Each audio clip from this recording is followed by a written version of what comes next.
Wish I could get through to you, don't know what I do to you. Anything I say will come off as wrong and you're not alone. Something feels out of place but you have no tell.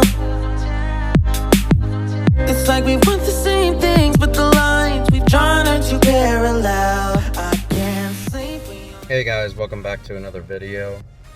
On this video guys, I want to talk about or clarify something for some people that were leaving comments about where we can work, where we cannot work, things of that nature in the state of Florida. But before I get into that guys, for you guys that are out there that, you know, have been commenting on our videos, you know, thanking us for making these videos, that, you know, we've helped a lot of people out with information and other things as well. You know, thank you guys for supporting us and leaving us good feedback. So we'll go ahead and get into it. So where we can work and where we can't in the state of Florida, what we can do as far as when we can, you know, open carry, when we cannot. So obviously the laws change, you know, drastically year to year on a civilian standard, but for us, we're governed by the Florida Department of Agriculture like most states are. There's really no, I guess, federal laws or anything of that nature, apart from just the Department of Agriculture setting the rules, which is Chapter 429 and our Florida, you know, regulations as far as that goes. I believe it is. So basically, guys, our officers, with a written statement from anybody in command, FTO, supervisor, anything of that nature, can write or type up and sign a letter for our officers to carry and be in uniform going to and from work. So when you stop at gas stations, or if you have to stop at Walmart during, you know, work hours for gloves or water, whatever the case is, those things are all legitimized and legal. So to and from work, you can be in your gear, whatever the case is. Apart from that, where we can work, so we can work on all private properties with a contract, of course. Everything we do requires a contract, something that is signed by us as well as an organization, business, nonprofit, church, whatever it is. We can also work in private schools and public schools with the appropriate documentation. That's a given for just about every single state and all the states in general. When it comes to special events, things of that nature. So I guess this is where things got a little confusing for a couple of viewers, and we're asking a bunch of questions. So in this specific scenario that we went through, which is the TPD video that we had made in the past, in this specific one, guys, this organization for floats and parades, you know, where they throw the beads and Gasparilla and all that kind of stuff, which happens in other states as well. But our rules in our state are very simple. You know, they're straightforward. Here in the South, the rules are a lot less strenuous, a lot less strict. Northern states, they got so many things that you can't do as security. When it comes to these parades, there's a whole council and organization. Each float has to pay X amount of dollars for every single parade and a yearly fee to be a part of it. They have their insurance that they have for their people. We have our insurance that covers us as well as them. If you're not, if you're looking for insurance, I'll make another video on that. You know, to kind of shop around, but the best one, guys, you know, honestly, I really don't need to make a video on it, is DFA Insurance in Texas. Those are the people that we went to, and they have been nothing but good to us. And they always find us the best rates, and we also doubled our insurance requirements So the minimum requirement in Florida, I want to say, is around $1 million. Ours is $2 million. And it, covers canines. It covers all of that. Which, we'll be making some videos on that as well, because we got a new member for Delta. And, I don't know if I mentioned this in other videos, but I lost my canine about a year ago. A little bit over a year ago, actually. And, it was pretty rough on me, and I just now got another canine. He was getting bigger quick, and, I'm starting the training with him to be pretty much just our normal drugs that we deal with, which is marijuana for the most part. He's going to be training sniffing that, as well as just a community kind of outreach dog, to talk to residents and new contracts, kids, and kind of, have a relationship and a respect for each other. But back to it, sorry for going off topic. So the parades, once again, this organization pays all these fees annually, as well as every single event they participate in, they have another fee. That fee covers the city police or the county sheriffs to lock down the streets in the specific cities. In this instance, it was Tampa. So Tampa police lock down the streets. They put up barricades. They block it off first thing in the morning. They guard that area. All the street corners where it's blocked off, they'll be outside the fence line and inside the fence line. There's a whole division of Tampa police, and they do an amazing job at protecting these parades, guys. Amazing. There's never been an incident like the Boston bombings or anything like that here in Florida, because our police departments, our sheriffs, they are like top-notch guys. They train, they excel at a lot of things in the police department that other states and cities don't really care about. So my video is not against police when it comes to this at all. So any of those videos y'all guys watch, I have nothing but the highest respect for law enforcement and what they do. And they got things locked down for sure. The specific group, the organization, this nonprofit that pays to be a part of this parade, they paid extra to hire us to protect disabled children as well as disabled adults, right? It's the first disabled float during these parades that has ever been built and operated in the entire world. If you guys don't know this, there is a lot of people out there who believe that people who are disformed, disfigured, people that have Down syndrome and things of this nature, that they're an abomination on this world, that it's dirty blood, dirty genes or genetics, whatever it may be. It's an entire hate group and individuals that hate these people who are disabled and have done nothing wrong besides be born, did a little bit different.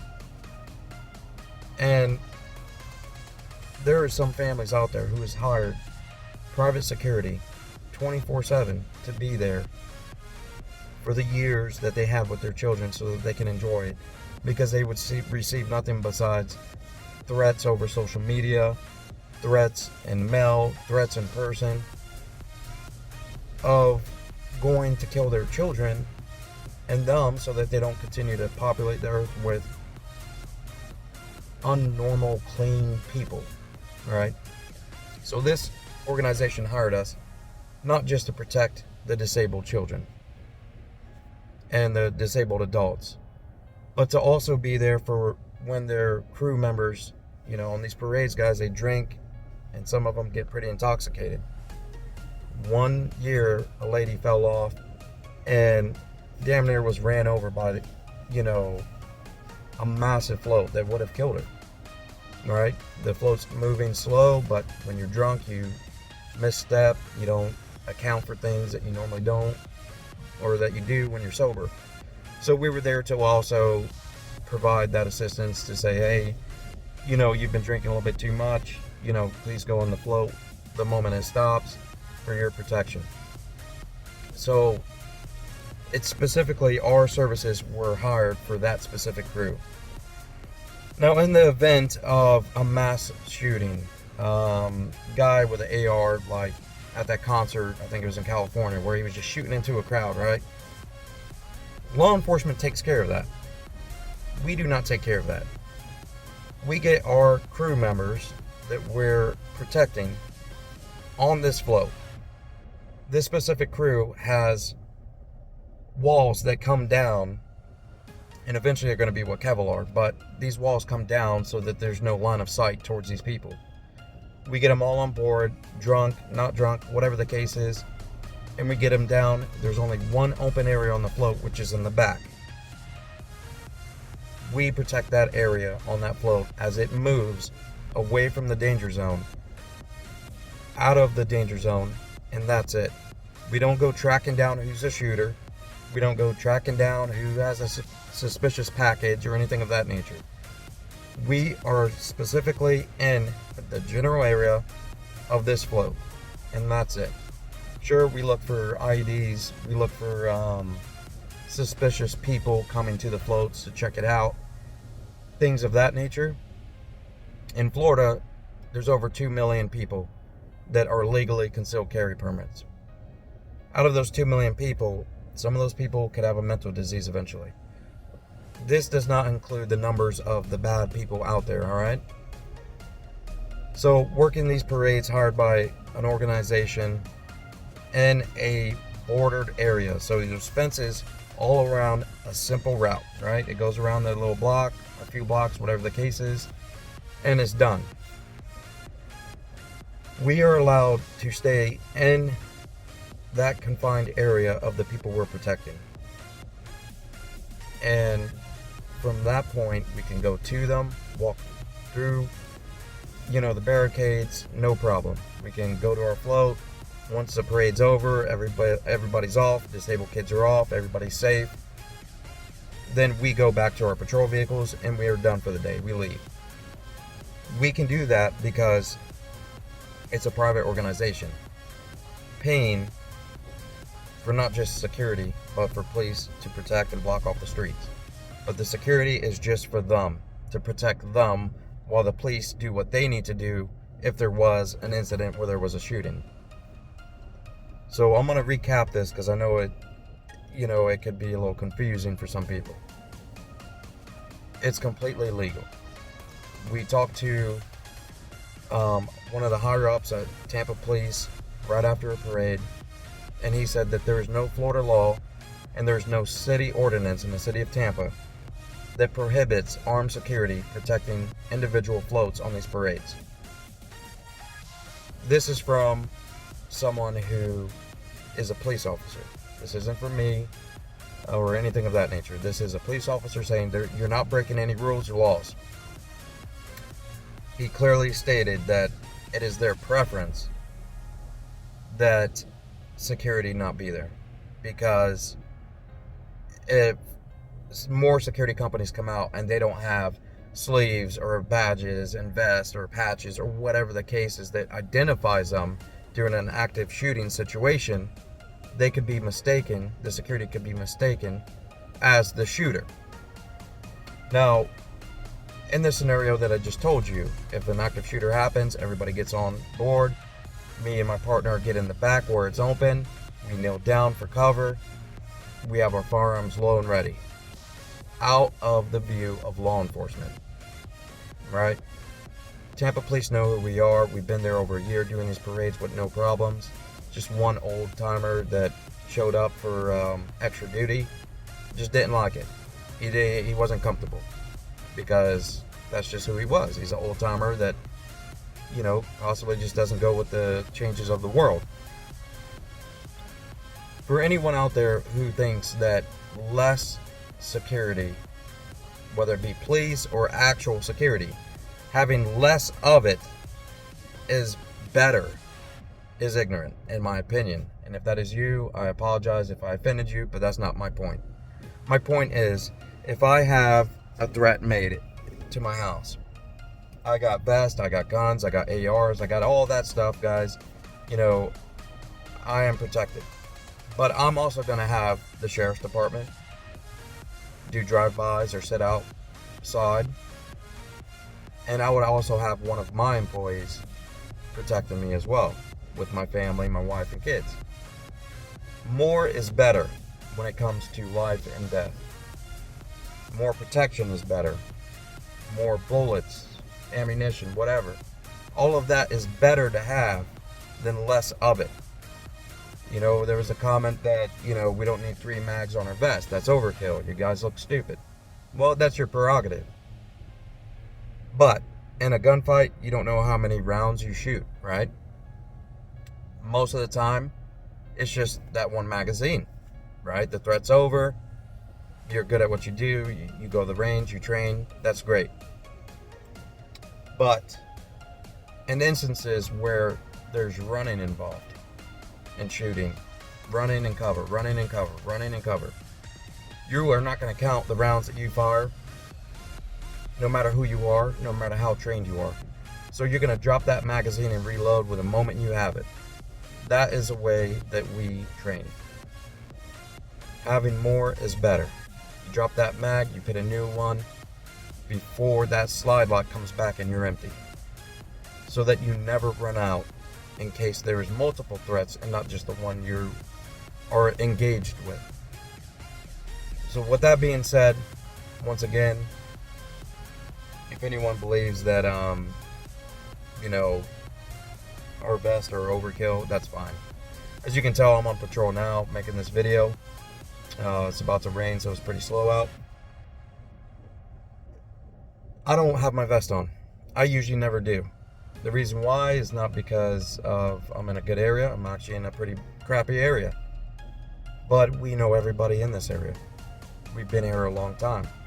We've been communicating with not just the people in our 2 sites that we're protecting over here, but the people outside those gates. Homeless people.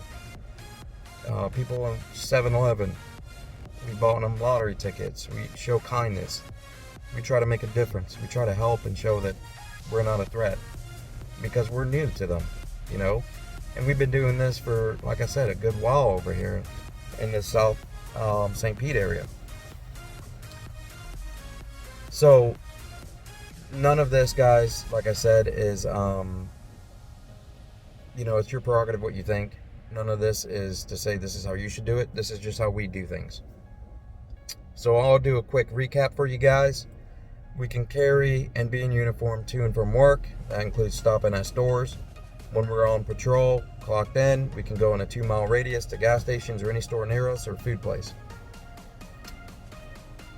If we get a contract through private properties, we can work there. If we get a contract through private organizations who are in a parade, we can work there. We're not patrolling the streets. We're by this specific party that hired us for personal protection.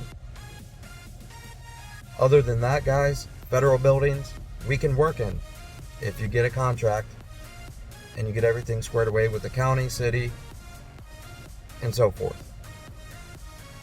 We can work in courthouses. Whether that's armed or unarmed, I've seen it in Florida where it could be both, depending on, you know, staff, sheriffs, you know, employees, whatever the case is. Most of the time they're unarmed. We do have private security organizations at TSA, right? They are not, you have the police at the airport, then you have security. Those guys even carry there in some places. We have private armed security at private airports, which is still federal jurisdiction, right? Things are a lot different in the South, like I said before. So the Northerners that have different rules, I'm sorry, that I respect the heck out of you guys for having to put up with all those laws. But for us guys, we do things a little bit different down here. But that's it for this one, guys. If you have any questions, confusion about anything of that nature, you know, definitely shoot us a message. If this video was helpful for anyone in Florida, you know, give a thumbs up, you know, subscribe if you haven't, and leave a comment. Tell us what you think, if this is pretty accurate and what you know to be true. Because I'm human, guys. I don't know everything. I'm just a simple business owner that is really good at remembering laws as well as regulations.